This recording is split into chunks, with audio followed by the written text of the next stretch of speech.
Welcome back. C programming language tutorial number 37 में हम बात करेंगे गो टू स्टेटमेंट के हवाले से और ख़ास तौर पे ये देखेंगे कि अनकंडीशनल ट्रांसफ़र ऑफ कंट्रोल क्या होता है। अभी तक लेक्चर नंबर 31 से लेकर 36 तक हमने लूप के बारे में बात किया, लूप की डिफरेंट टाइप्स के बारे में बात की, नेस्टेड लूप को देखा और फिर लास्ट टाइम हमने ट्यूटोरियल नंबर 36 में स्टार पैटर्न के थ्रू एक लॉजिक बिल्ड करके देखी जो काफ़ी तफसीली वीडियो थी। तो वो सारी वीडियोस अगर आप देख लेते हैं तो आपको समझ में आ जाएगी बहुत आसानी से कि अनकंडीशनल और कंडीशनल का डिफरेंस क्या है। अब जितने लूप्स हमने पढ़े हैं उनकी मुख्तलिफ टाइप्स में आपने एक चीज़ कॉमन देखी है कि उसकी वो जो एंडिंग लिमिट है कि वो लूप ने कितनी दफ़ा चलना है या कहाँ तक चलना है, उसके लिए हम कंडीशन सेट करते हैं। तो उसको बोलते हैं हम conditional transfer of control, right. या वो रेपिटिशन कंडीशनल थी। लेकिन अभी हम बात करेंगे गो टू स्टेटमेंट की। तो गो टू स्टेटमेंट की जो सबसे खास बात है जो इसको डिफ्रेंशिएट करती है फॉर लूप से, वाइल लूप से, डू वाइल लूप से और दूसरे जितने लूप्स हैं उनसे, वो ये कि ये अनकंडीशनल ट्रांसफ़र ऑफ कंट्रोल करवाती है। अनकंडीशनल ट्रांसफ़र ऑफ कंट्रोल का क्या मतलब है कि हम एक स्पेसिफिक लेबल पे मूव करवा देते हैं और उस लेबल पे मूव करवाने के लिए हम कोई कंडीशन नहीं लगाते। सिंपली हम इसको कहते हैं कि प्रोग्राम जब लिख रहे होते हैं, अभी हम देखेंगे विजुअल स्टूडियो कोड में, हम उसको कहते हैं कि उस लेवल पे मूव कर जाएं जिस जगह पे वो लेबल लिखा हुआ है, तो ये उस लेबल पे मूव कर देती है without checking any condition, without asking for any condition. So अभी हम इसका पैटर्न देखते हैं। सिंपल सा पैटर्न है बिल्कुल। आपने ये करना होता है कि जहाँ पे दो दो सेगमेंट्स होते हैं इसके। एक तो होता है कि आप गो टू स्टेटमेंट यूज़ करते हैं और आगे लेबल नेम लिखते हैं, जैसे यहाँ पे आपको सिंटैक्स या जनरल फॉर्म में नज़र आ रहा है। गो टू कीवर्ड है, लेबल की जगह पे कोई एक्चुअल लेबल नेम आएगा, राइट। कोई भी लेबल हो सकता है, लाइक आप रख सकते हैं उसका उसका उस लेबल का नाम पॉजिटिव हो सकता है, उस लेबल का नाम हो सकता है उस लेबल का नाम हम कह सकते हैं कि ट्रांसफ़र 1, ट्रांसफ़र 2, कोई भी नाम रख सकते हैं। तो गो टू लेबल और यहाँ पे आ गया सेमीकोलन। प्रोग्राम में जिस जगह हमने अनकंडीशनली ट्रांसफ़र करवाना होता है ना, मूव करवाना होता है, जंप करवाना होता है, वहाँ पे हम ये यूज़ कर लेते हैं गो टू स्टेटमेंट। और जिस जगह पे जंप करवाना होता है वहाँ पे हम लेबल यूज़ कर लेते हैं, सेम वही लेबल नेम। और उस लेबल नेम के साथ हम कॉलम लिख देते हैं, आगे जो भी स्टेटमेंट्स है, प्रिंट एफ है, स्कैन एफ है, कोई वेरिएबल की वैल्यू चेंज हो रही है या कुछ भी हो रहा है, वो हम वहाँ पे यूज़ कर लेते हैं। तो ये तो एक सिंपल सा इसका जनरल फॉर्मेट है, इसको आपको देख लेना है। जहाँ पे हम लेबल पे जंप करवाते हैं वहाँ पे गो टू कीवर्ड के बाद लेबल लिखने के बाद हम सेमी कॉलन यूज़ करते हैं। और जिस जगह पे वो जंप होके जाता है वहाँ पे उस लेबल नेम के बाद हमने कॉलन लिखना है। ये इसका एक सिंपल सा सिंटेक्स है जिसका आपने ख़ास तौर पे ख्याल रखना है। तो अभी हम मूव करते हैं विजुअल स्टूडियो कोड की तरफ और कोड के थ्रू इसको इम्प्लीमेंट करने की कोशिश करते हैं और समझने की कोशिश करते हैं कि हम इसको किस तरह से आसानी के साथ समझ सकते हैं। तो अभी हम यहाँ पे ऐसा करते हैं कि एक नई फ़ाइल क्रिएट कर लेते हैं। ये स्टार पैटर्न वाली जो फ़ाइल है इसको हम अलग से ही रहने देते हैं। यहाँ से मैं नई फ़ाइल क्रिएट करता हूँ, इसमें मैं लिख लेता हूँ go to statement dot C, extension use कर लेते हैं। एंटर करूँगा तो एक नई फ़ाइल क्रिएट होगी। यहाँ पे मैं ये करने जा रहा हूँ इंक्लूड stdio.h। और इस प्रोग्राम में बेसिकली मैं ये करना चाह रहा हूँ कि मैं ये कर रहा हूँ कि एक ऐसा प्रोग्राम हो, मैं यहाँ पे इसमें लिख देता हूँ कमेंट्स में, जो कि कैलकुलेट करे, यूज़र से वैल्यू ले और कैलकुलेट करे स्क्वायर रूट।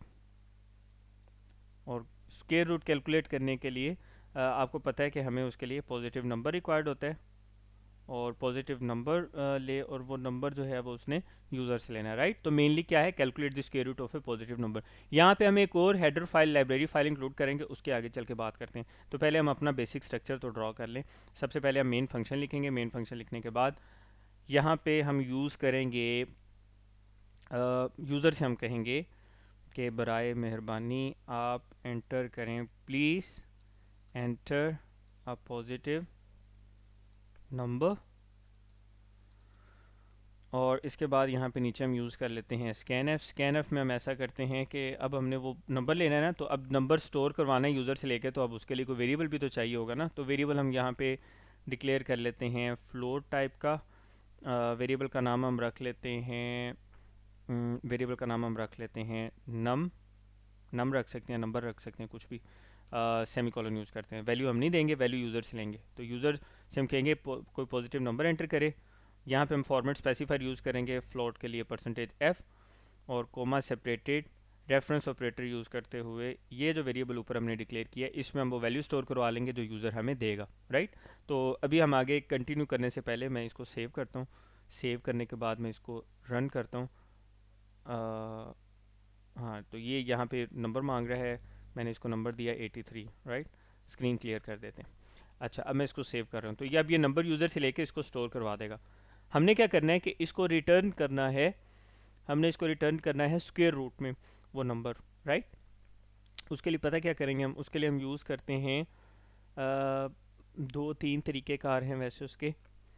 तो मैं यहाँ पे ये करता हूँ कि एक और वेरिएबल ले लेता हूँ, उसका नाम मैं रख लेता हूँ रिज़ल्ट, और उसमें मैं ये करूँगा कि स्क्वायर रूट हमें किस नंबर का फाइंड आउट करना है, उस नंबर का फाइंड आउट करना है ना जो यूज़र ने एंटर करके यहाँ पे नम में स्टोर करवाया हमने ना इस वेरिएबल में। तो मैं उसे कहूँ, मैंने उसमें उसके लिए एक हमारे पास यूज़ होता है बिल्ट इन फंक्शन है, उसको बोलते हैं SQRT स्क्वायर रूट के लिए। और इसके जो आर्गूमेंट है यानी इन ब्रैकेट्स में हम पास करते हैं वो नंबर या वो वेरिएबल जिसका स्क्वायर रूट फाइंड आउट करना होता है। तो ये बेसिकली ये करेगा स्क्वायर रूट का फंक्शन कि ये जो नंबर है यानी कि इस वेरिएबल में जो भी नंबर पड़ा होगा उसका स्क्वायर रूट लेगा, और उसका स्क्वायर रूट लेके उसका जो रिजल्ट निकलेगा वो इस वेरिएबल में स्टोर करवा देगा। और फिर हम क्या करेंगे, फिर हमने सिंपल ये करना है कि इसको प्रिंट करवा लेना है। तो अभी ये देखते हैं, मैं इसको प्रिंट करवाता हूँ, प्रिंट एफ, और प्रिंट एफ में मैं ये कहता हूँ कि स्क्वायर रूट ऑफ मैं लिखता हूँ %f, यूज़र ने जो नंबर एंटर किया था ना वो यहाँ पे आ जाएगा। Square root of %f is %f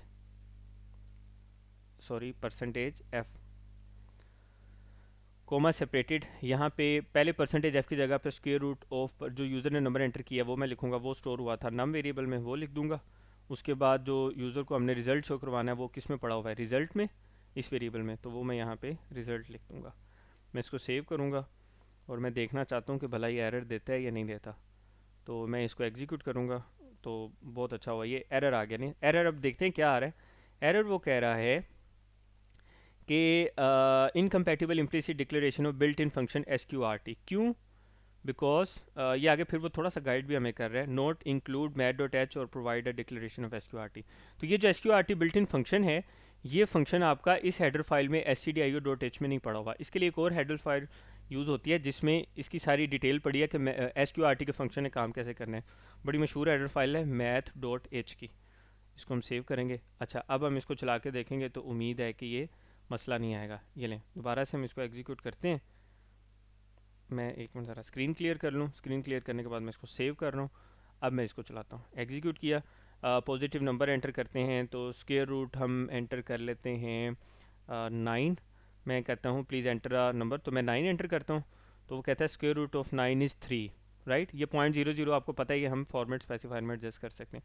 तो इसने क्या किया, नंबर लिया, वो नम में स्टोर करवाया, और बाद में उस पर ये वाला इस फंक्शन के थ्रू उस नम में जो भी वैल्यू यूज़र ने एंटर की थी, जैसे हमारे केस में 9 थी, तो उसको स्क्वायर रूट लेके रिजल्ट में स्टोर करवा दिया। तो हमने यहाँ पे प्रिंट करवा दिया स्क्वायर रूट ऑफ %f की जगह जो यूज़र ने नंबर एंटर किया था नम में वो हमने प्रिंट करवा दिया, और सेकंड %f की जगह हमने जो रिज़ल्ट स्टोर करवाया था इस फंक्शन को कॉल करने के बाद वो हमने प्रिंट करवा दिया।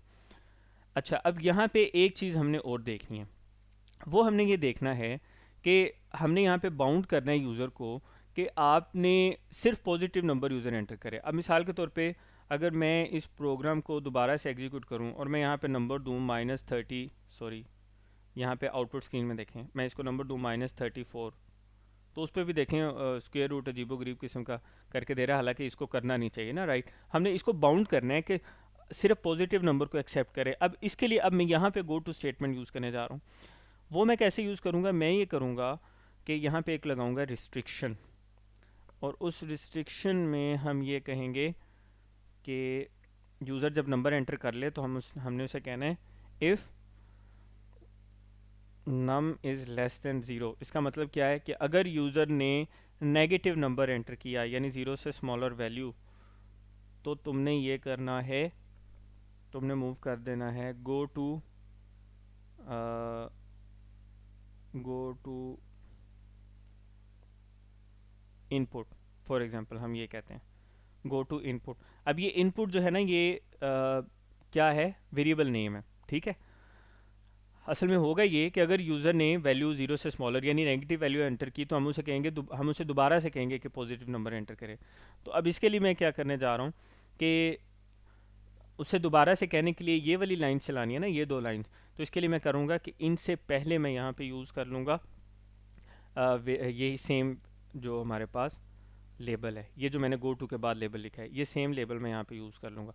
अब होगा ये कि अगर नंबर जो है वो ज़ीरो से स्मॉलर हुआ तो ये क्या करेगा, गो टू इनपुट, ये देखेगा, ये इनपुट पे जंप करवा देगा, देखेगा जहाँ भी प्रोग्राम में इनपुट लिखा हुआ ना एज ए लेबल, वहाँ पे जंप करवा देगा। तो ये आ गया लेबल, यहाँ पे जंप करवाएगा, दोबारा से उसे नंबर मांगेगा। अच्छा, अगर ऐसा ना हुआ, यानी अगर इस तरह का इशू ना आया, तो उस सूरत में क्या करना है, वो हमारा चलेगा एल्स। एल्स के केस में हम यहाँ पे यूज़ करेंगे कि अगर नंबर ज़ीरो से स्मॉलर नहीं है, पॉजिटिव नंबर है, फिर उसको ये कैलकुलेट कर दो। तो ये आ गया हमारा एल्स का पार्ट, ठीक है। अब हम ज़रा इसको दोबारा से चेक करते हैं। तो ये देखें, यहाँ से मैं इसको रन करूँगा, रन करने के बाद मैं यहाँ पे इसको नेगेटिव नंबर दे के देखता हूँ, -36 एंटर किया, देखें मुझे फिर कह रहा है एंटर पॉजिटिव नंबर। मैं फिर एंटर कर रहा हूँ -323, okay, please enter a positive number. वो मुझे स्क्वायर रूट की आउटपुट की तरफ नहीं ले जा रहा है। ये क्या कर रहा है, ये कर रहा है कि वो जैसे ही देखता है कि नंबर जो यूज़र ने एंटर किया वो ज़ीरो से स्मॉलर है, तो वो गो टू इनपुट, यानी कि वो वापस इस जगह पे यहाँ से आके वो आगे जाने की बजाय, स्क्वायर रूट फाइंड आउट करने की बजाय वापस यहाँ पे ले आता है।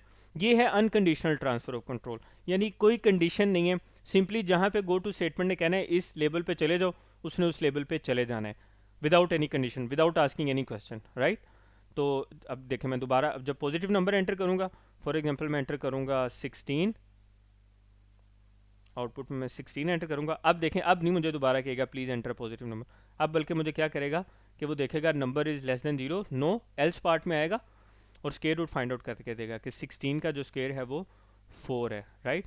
इसकी हम आउटपुट थोड़ी सी बेहतर कर लेते हैं, और आपको पता है कि आउटपुट बेहतर करने के लिए हम क्या करते हैं, ये जो हमारा फॉर्मेट स्पेसिफायर होता है, इससे पहले हम यूज़ कर लेते हैं, मैं यहाँ पे लिख सकता हूँ 0.2, अगर मैं लिखूँ 0.2f और इधर भी मैं लिख दूँ 0.2f, तो ये पॉइंट के बाद सिर्फ 2 डेसिमल पॉइंट्स तक शो करेगा। दोबारा मैं इसको एग्जीक्यूट करता हूँ, एंटर पॉजिटिव नंबर, मैंने एंटर किया 16, अब देखें वो कह रहा है स्क्वायर रूट ऑफ 16 इज़ 4।